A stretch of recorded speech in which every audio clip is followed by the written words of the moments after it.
اعوذ باللہ من الشیطان الرجیم بسم اللہ الرحمن الرحیم الحمدللہ رب العالمین والصلاة والسلام علی سید الانبیاء والمرسلین وخاتم النبیین اللہم صلی علی سیدنا و مولانا محمد النبی الامی وعلی آل محمد جزا اللہ محمد صلی اللہ علیہ وسلم عنا ما ہوا اہلہ۔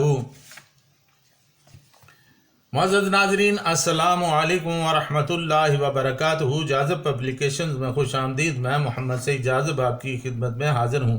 تعلیم القرآن کا سلسلہ جاری ہے اور میں آپ کی خدمت میں سورہ بقرہ کی تفصیلات و تشریحات پیش کر رہا ہوں۔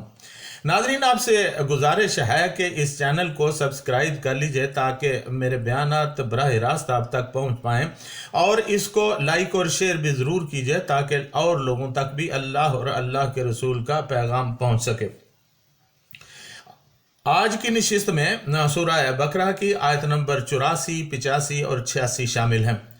یہاں اللہ تعالیٰ نے فرمایا وَإِذْ أَخَذْنَا مِيثَاقَكُمْ لَا تَسْفِكُونَ دِمَاءَكُمْ وَلَا تُخْرِجُونَ أَنفُسَكُمْ مِنْ دِيَارِكُمْ ثُمَّ أَقْرَرْتُمْ وَأَنْتُمْ تَشْهَدُونَ ثُمَّ أَنْتُمْ هَؤُلَاءِ تَقْتُلُونَ أَنفُسَكُمْ وَتُخْرِجُونَ فَرِيقًا مِنْكُمْ مِنْ دِيَارِهِمْ تَظَاهَرُونَ عَلَيْهِمْ بِالْإِثْمِ وَالْعُدْوَانِ وَإِيَّاتُكُمْ أُسَارَىٰ تُفَادُونَ وَهُوَ مُحَرَّمٌ عَلَيْكُمْ إِخْرَاجُهُمْ أَفَتُؤْمِنُونَ بِبَعْضِ الْكِتَابِ وَتَكْفُرُونَ بِبَعْضٍ فما جزاء من يفعل ذلك منكم الا خزي في الحياة الدنيا ويوم القيامة يردون الى اشد العذاب وما الله بغافل عما تعملون اولئك الذين اشتروا الحياة الدنيا بالآخرة فلا يخفف عنهم العذاب ولا هم ينصرون۔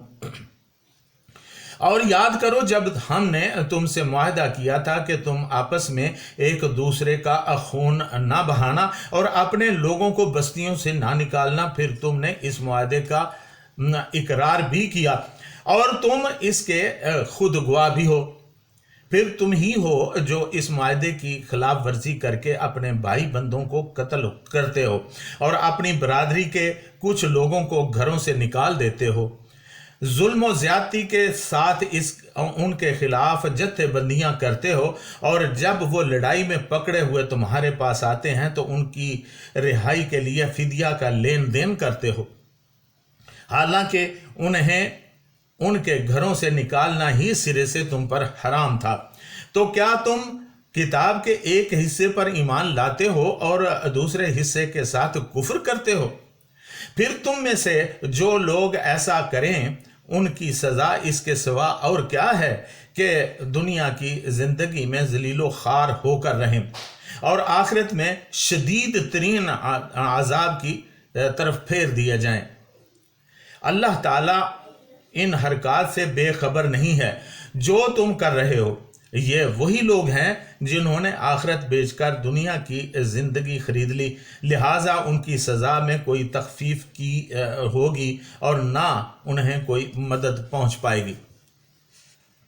ناظرین، ان آیات میں اللہ تعالیٰ نے یہودی قبائل کے آپس میں ایک جھگڑے کے بارے میں روشنی ڈالی ہے۔ نبی کریم صلی اللہ علیہ وسلم کی مدینہ طیبہ آمد سے قبل ارد گرد کے یہودی قبائل یعنی بنو قینقاع، بنو نذیر، بنو قریظہ نے اپنے ہمسایہ قبیلوں اوس اور خزرج سے حلیفانہ تعلقات قائم کر رکھے تھے۔ اوس اور خزرج کے انصاری قبائل زمانہ جاہلیت میں بت پرست تھے اور ہر وقت ایک دوسرے کے خلاف برسرے پیکار رہتے تھے۔ ان کے درمیان بے شمار جنگیں ہو چکی تھیں۔ جب ایک قبیلہ دوسرے قبیلے سے لڑائی کرتا تو دونوں کے حلیف یہودی قبیلے بھی اپنے اپنے حلیف کا ساتھ دیتے اور ایک دوسرے کے مقابلے میں نبرد آزما ہو جاتے تھے۔ بنو قینقاع اور بنو نذیر خزرج کے حلیف بن جاتے اور بنو قریظہ اوس کے طرفدار بن جاتے۔ خون ریز لڑائی ہوتی جس میں ایک گروہ دوسرے گروہ کا بے دریغ گلا کاٹ دیتا، انہیں گھروں سے نکال کر ان کا اثاثہ، مال و اسباب سب کچھ لوٹ لیتے اوس اور خزرج تو بدھ پرست تھے، انہیں جنت، دوزخ، قبروں سے اٹھنے، قیامت، کتاب اللہ یا حلال و حرام کا کوئی علم نہیں تھا، لیکن یہودی قبائل تورات ہاتھ میں اٹھا کر انہیں مزید قتل و غارت گری پر اکساتے تھے۔ جب لڑائی بند ہو جاتی تو تورات کے حکم کے مطابق فدیہ لے کر قیدیوں کو آزاد کرتے تھے۔ بنو قریظہ اوس کی طرف سے اور بنو نذیر اور بنو قینقاع خزرج کی طرف سے فدیہ ادا کرتے تھے۔ لڑائی کرنے کا یہ فعل صریحاً اللہ کے حکم کی خلاف ورزی تھا۔ تورات میں اس امر کی بالکل ممانعت تھی۔ یہود نے جو میثاق اللہ تعالیٰ سے باندھا تھا وہ جانتے بوجھتے اس کی خلاف ورزی کر رہے تھے۔ پھر جب لڑائی کے بعد ایک قبیلے کے قیدی دوسرے قبیلے کے ہاتھ آتے تو فدیہ کے لین دین کو جائز ٹھہرانے کے لیے کتاب اللہ سے استدلال کرتے تھے۔ فدیہ کا یہ حکم تو تورات کے عین مطابق تھا، اسی لیے اللہ تعالیٰ نے فرمایا کہ جب تم آپس میں لڑتے ہو اور ناحق خون ریزی کرتے ہو تو اللہ تعالیٰ کے حکم کی خلاف ورزی کرتے ہو، اور جب فدیہ لیتے ہو تو کہتے ہو کہ یہ اللہ تعالیٰ کے حکم کے مطابق ہے۔ اس طرح گویا تم کتاب کے ایک حصے پر عمل کرتے ہو اور دوسرے حصے کو چھوڑ دیتے ہو۔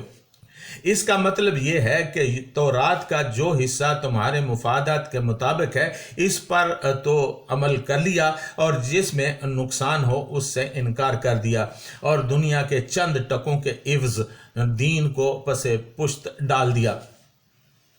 ناظرین، ان آیات میں اللہ تعالیٰ نے ارشاد فرمایا ہے کہ جو کچھ تم کر رہے ہو اس کا بدلہ اس کے علاوہ اور کیا ہو سکتا ہے کہ دنیا کی زندگی میں تمہاری ذلت و رسوائی ہو، اور قیامت کے دن بھی تم سخت عذاب کی طرف دھکیل دیے جاؤ۔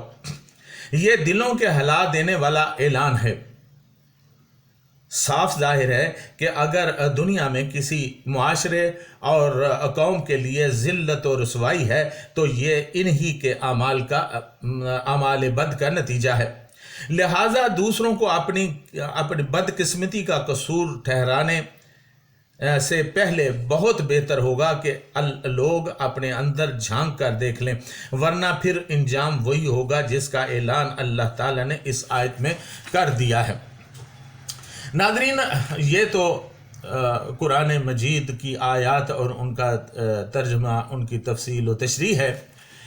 یہ یہود کے بارے میں بالخصوص ہے اور بالعموم مسلمانوں کے لیے بھی ہے۔ یہاں مجھے عرض یہ کرنا ہے کہ آج کے دور کا جائزہ بھی آپ ذرا لے کر دیکھ لیں۔ کیا ایسا ہی نہیں ہے؟ یہود کے وہ ہرکارے آج ہمارے ملک پاکستان میں بھی برسر پیکار ہیں۔ وہ لوگ مسلمانوں کو بھی انہی باتوں پر اکساتے ہیں، لڑائیاں کرواتے ہیں، اور پھر بیچ بچاؤ کرنے کے بہانے سے مسلمانوں کو تباہ بھی کرتے ہیں۔